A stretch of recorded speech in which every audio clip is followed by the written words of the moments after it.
I turned 60 this year, and my life has gotten painfully small.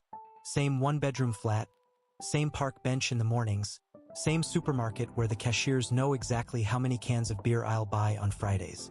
My daughter says she's glad I'm stable. I think she means boring. What she doesn't know is that most nights I fall asleep replaying things that happened before she was born. Back when everything still felt possible, before I turned into a man who checks pharmacy flyers for discounts.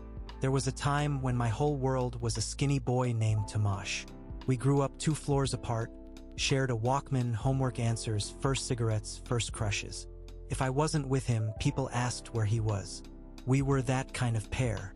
And then, one stupid winter night when we were 17, I opened my mouth, tried to impress the wrong people, and burned that friendship to the ground. It happened behind the garages, where everyone went to drink quietly and pretend we were older than we were. A group of guys from the vocational school were there, already half drunk, circling like sharks. I wanted them to like me, or at least not shove me into the snow again. They started teasing Tomasz about his mother working nights, implying things they didn't dare say directly. I could see him shrinking into himself, jaw clenched, eyes fixed on the ground like he could fall through it. And then I laughed. Worse, I added something I knew would hurt. A secret he'd told me. Whispered once on my balcony about his father hitting his mother when he drank. I tossed it into their circle like a firework. They howled with laughter. Tomasz just stared at me, face empty. He didn't shout, didn't swing. That blank look was worse than any punch. The next day, his window was dark. No music, no shadow moving behind the curtain, no half-eaten breakfast plate on their balcony. By evening, there were boxes stacked in the stairwell. His mother avoided my eyes when we passed. His father didn't even try. Work in Germany, someone said in the hallway. Better money. It sounded like a rumor people agreed to believe because it was neat and tidy. I knocked on their door once, knuckles hovering in the air, but no one answered. I didn't try again. I told myself I was respecting their decision. Really, I was a coward. A week later, they were gone. No forwarding address, no goodbye note, nothing with my name on it. Just an empty space where his bike used to lean. I carried that silence into adulthood like a stone in my pocket. Every friendship after that, I held back a little, afraid of how sharp my own tongue could be. 42 years later, I saw him again next to the discount bread. I just limped into the supermarket, knee screaming, thinking about which cheap soup hurt my stomach the least. I almost walked right past him. It was his profile that caught me. The crooked nose from when we were kids and he'd gone over the handlebars, the slight forward hunch like he was bracing for impact. His hair was steel gray now, beard uneven, but the line of him was the same. Tomasz? I said before my brain could veto it. He turned slowly, as if he already knew it was me. His eyes skimmed my face like a scanner. For a second, I saw the 17-year-old under the wrinkles. Then something shuddered behind his gaze. Merrick, he said, just my name. Flat, like an item on a list he'd hoped never to see again. My hands started shaking so badly I had to grip the cart. I expected anger, maybe a punch I should have received decades ago. Instead, he looked controlled, too controlled. Shoulders rigid, jaw clenched, groceries lined neatly in his basket like they'd been measured. You live here? He asked, skipping over everything between 1981 and now. His voice had dropped an octave, but the rhythm was identical. Yeah, I croaked. You? Passing through, he said, eyes flicking to the security camera, then to the exit. It was such a quick, practiced motion that my stomach dropped. We just stood there between loaves of bread and discount cookies. 2 old men with young ghosts. Finally he sighed, a sound like air escaping a tire. Do you have time for coffee? He asked. No smile, no warmth, just resignation. I nodded too quickly. Of course, anytime. Now, he said, before I change my mind. Something in the way he said it made me realize he wasn't here by accident. On the short walk to the cafe across the street, my mind kept jumping timelines. 1 second I was 60, aware of my bad knee and the weight of my grocery bag. The next I was 17, sprinting after him down stairwells, begging him to slow down. I'd imagined this reunion 100 different ways in sleepless nights. In some versions, he forgave me immediately. In others, he spat in my face. None of those fantasies included him carefully choosing a table with his back to the wall, eyes on the door. Sitting across from him, I noticed how his hands shook slightly when he took off his coat. There was a scar along his left wrist I didn't recognize. His watch was cheap but new, strap still stiff. Every apology I'd rehearsed dissolved on my tongue. Shame flooded my chest, thick and hot, mixing with an unexpected fear I couldn't quite name yet.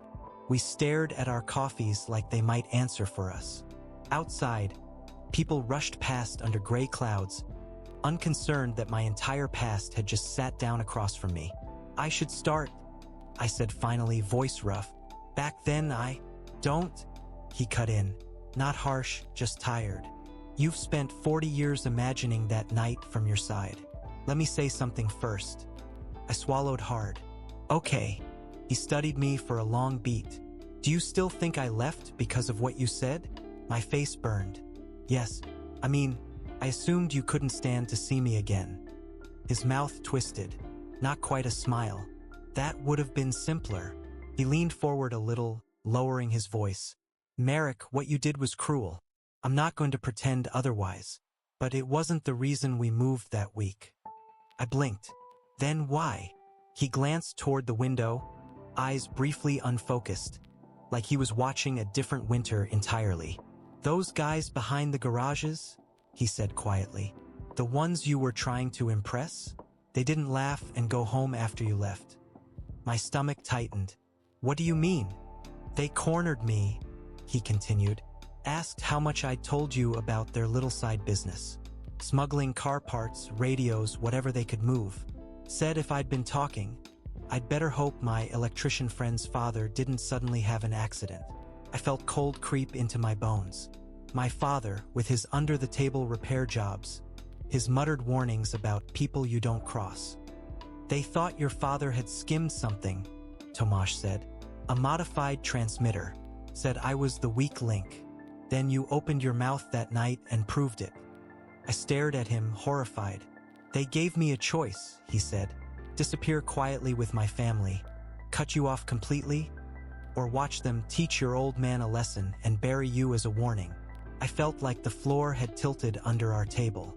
For decades, I'd carried this story where I was the villain and he simply escaped me. Now the narrative twisted into something uglier. You were 17, I whispered. You shouldn't have had to decide something like that. He shrugged one shoulder, brittle. They made it very clear there'd be no second warning.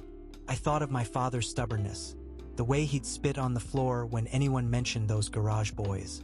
If they'd come for him, he would have fought, lost, and taken me down with him. Why didn't you tell me? I asked. Because they said if I even looked at you again, you were dead. Before I could respond, my phone buzzed loud on the table, making us both jump. My daughter's name flashed on the screen. I almost ignored it, then saw the message. Dad, I'm outside your building. There's some guy here asking about Grandpa. My blood ran cold. I shoved the phone toward Tomasz. His jaw tightened as he read. Already? He muttered. I thought we had more time. Who is he? I demanded louder than I meant to. The students at the next table glanced over. Tomasz lowered his voice.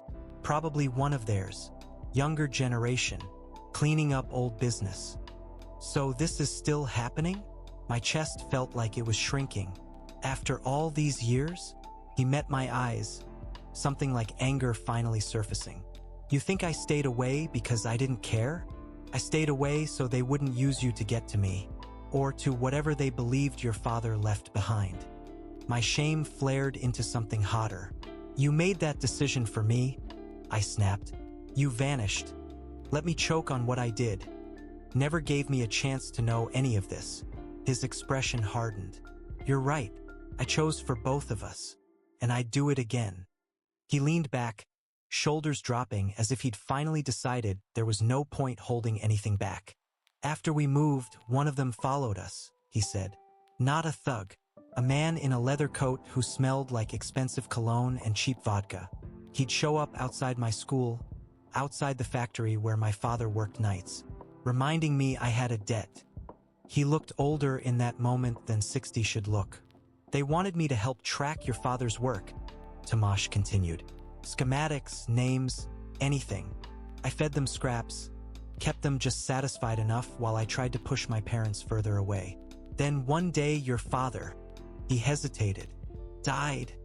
I finished quietly. Heart attack. I was 19. He nodded. When I heard, I thought it was over, but they just shifted the obsession onto what he might have hidden. And anyone who'd been close to him. Meaning me, I said. And me, he replied. The idiot who knew both of you. The cafe felt too small, the air too thick.